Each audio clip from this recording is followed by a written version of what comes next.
Ma'am, आपका bill.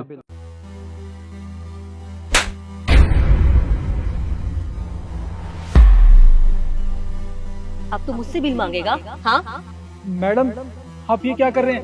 मैंने तो आपको बिल दिया, आप मुझे चाटा क्यों मार रहे हो?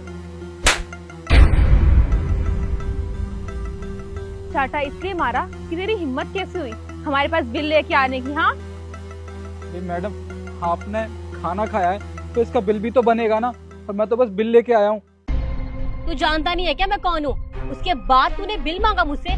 तू ऐसे नहीं मानेगा, तुझे तो मैं समझाती हूँ। मैडम, बिल मांगेगा, बिल मांगेगा, ये ले। अरे क्या है ये सब? तुम इसे इतनी बुरी तरह से मार क्यों रही हो? अरे मारू ना तो पूजा करूँ इसकी? इसने मुझसे बिल मांगा है तो मैं बहुत देर से देख रही थी, ये मुझे घूर भी रहा था। अरे तो बिल ही तो मांग रहा था, इसमें इसकी क्या गलती है? बात बिल की नहीं है, बात ये है कि ये कब से हमें घूरे जा रहा था पर हमने इग्नोर किया। पर अब तो इसने इसका हाथ पकड़ लिया। आप बताइए, अगर आप इसकी जगह होगी तो क्या करेंगी? नहीं नहीं मेम साहब, ये दोनों झूठ बोल रही हैं, ऐसा कुछ भी नहीं है। अरे मैं तो इनके पास बिल लेके आया था, और जैसे इन्होंने बिल देखा मुझे उल्टा सीधा कहने लगे और मुझे थप्पड़ भी मारे। अब बताइए इसमें मेरी क्या गलती है? और ये तो मुझ पे झूठा इल्जाम लगा रहे हैं। मैं इनको कोई घूर के नहीं देख रहा था, ये झूठ बोल रहे हैं। माफी मांगने की जगह तू मुझसे बदतमीजी कर रहा है और इल्जाम मुझ पे लगा रहा है। तू ऐसे नहीं मानेगा, तुझे तो मैं अच्छे से बताती हूँ। रुक जा। देखो, जो भी बात करनी है मुंह से करो, हाथ उठाने की कोई जरूरत नहीं है। देखिए ये मेरा पर्सनल मैटर है, ठीक है? तो आप बीच में मत घुसिए। मुझे लगता है ना आपको समझाना ही पड़ेगा अपने तरीके से।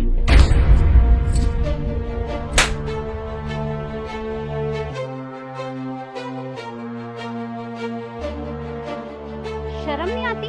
मेरे ऊपर हाथ उठा रही हो? अरे एक तो इसके साथ तुम बदतमीजी कर रही हो और ऊपर से अपनी दादागिरी दिखा रही हो। देखिए मैम, उसका इंटेंशन आपसे बदतमीजी करने का नहीं था।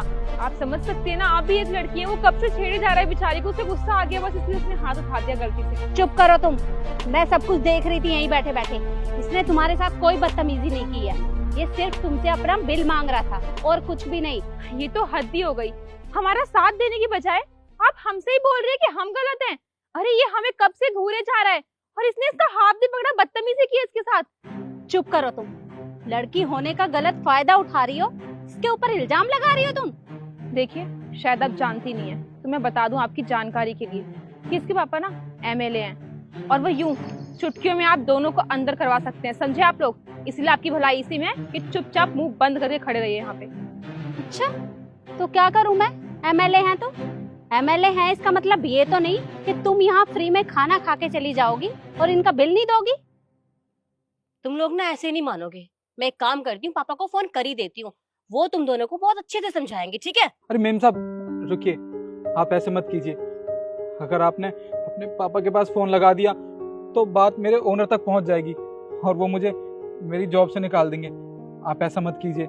रही आपके बिल की बात, तो वो मैं अपनी सैलरी में से दे दूंगा, पर आप अपने पापा को फोन मत लगाइए। अरे तुम पागल हो क्या? इनके बिल के पैसे अपनी सैलरी में से क्यों दोगे तुम? अरे एमएलए के पास फोन कर रही है ना, करने दो, मैं हूं ना यहाँ, मैं सब देख लूंगी। करो तुम फोन। सोच लो, अगर मैंने पापा को फोन कर दिया ना तो उम्र भर चक्की पीसोगी जेल में, समझी? तुम दोनों। हाँ हाँ, मैं खड़ी हूँ यहीं, तुम मिलाओ फोन। देखो मैं फोन कर दूंगी, फिर बाद में मत बोलना कि मैंने बोला नहीं आपको। अरे मैं देख लूंगी, तुम्हारे पापा एमएलए है ना, मैं भी देखना चाहती हूँ कि वो क्या कर सकते हैं। ठीक है, भी करती हूँ फोन। लाओ, शायद तुम्हें नंबर याद नहीं होगा, मुझे अच्छे से याद है, मैं मिला देती हूँ। तुम्हारे पास कहाँ से आ गया नंबर? क्योंकि यहाँ के एमएलए तुम्हारे पापा नहीं, मेरे हस्बैंड हैं। क्या आपके हस्बैंड यहाँ के एमएलए? देखिए ma'am, we are really sorry. हमने जो कुछ भी किया वो जाने अनजाने में किया, जानबूझ के नहीं किया, और हम अपनी गलती के लिए आपसे माफी मांगते हैं। भैया सॉरी। हाँ मैम, वो बस थोड़े से पैसे बचाने के लिए हमने ये सब ड्रामा किया, पर आज के बाद कभी ऐसा नहीं करेंगे, आई प्रॉमिस। तुम्हें शर्म आनी चाहिए। अरे थोड़े से पैसे बचाने के चक्कर में तुम इसके ऊपर झूठा इल्जाम लगा रही थी। लड़की होने का गलत फायदा उठाती हो तुम। अब खड़ी क्या हो, निकलो यहाँ से। 1 मिनट, यहाँ का बिल कौन भरेगा? कितना बिल था आपका? 3,000। 3,000?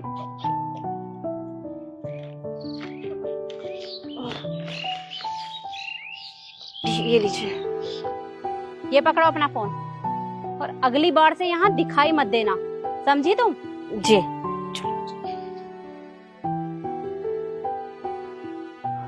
बहन साहब, आपका बहुत बहुत शुक्रिया। आज आपके और आपकी पति की वजह से मुझे पैसे मिल पाए, वरना ये पैसे तो मुझे मेरी सैलरी में से देने पड़ते। अरे कोई बात नहीं, इसमें शुक्रिया की कोई बात नहीं है। मेरे पति कोई एमएलए नहीं है, ये सब तो मैंने झूठ बोला था। क्या? अगर आपके पति एमएलए नहीं है, फिर आपने झूठ क्यों बोला?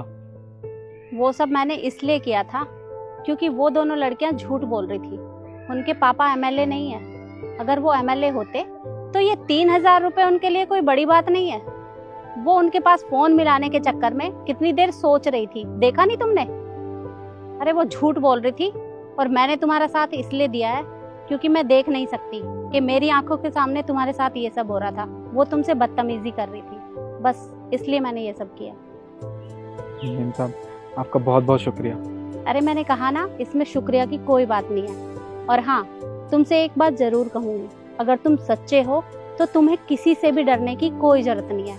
तुम बस ईमानदारी से अपना काम करते रहो। जी ठीक है, अब तुम जाओ।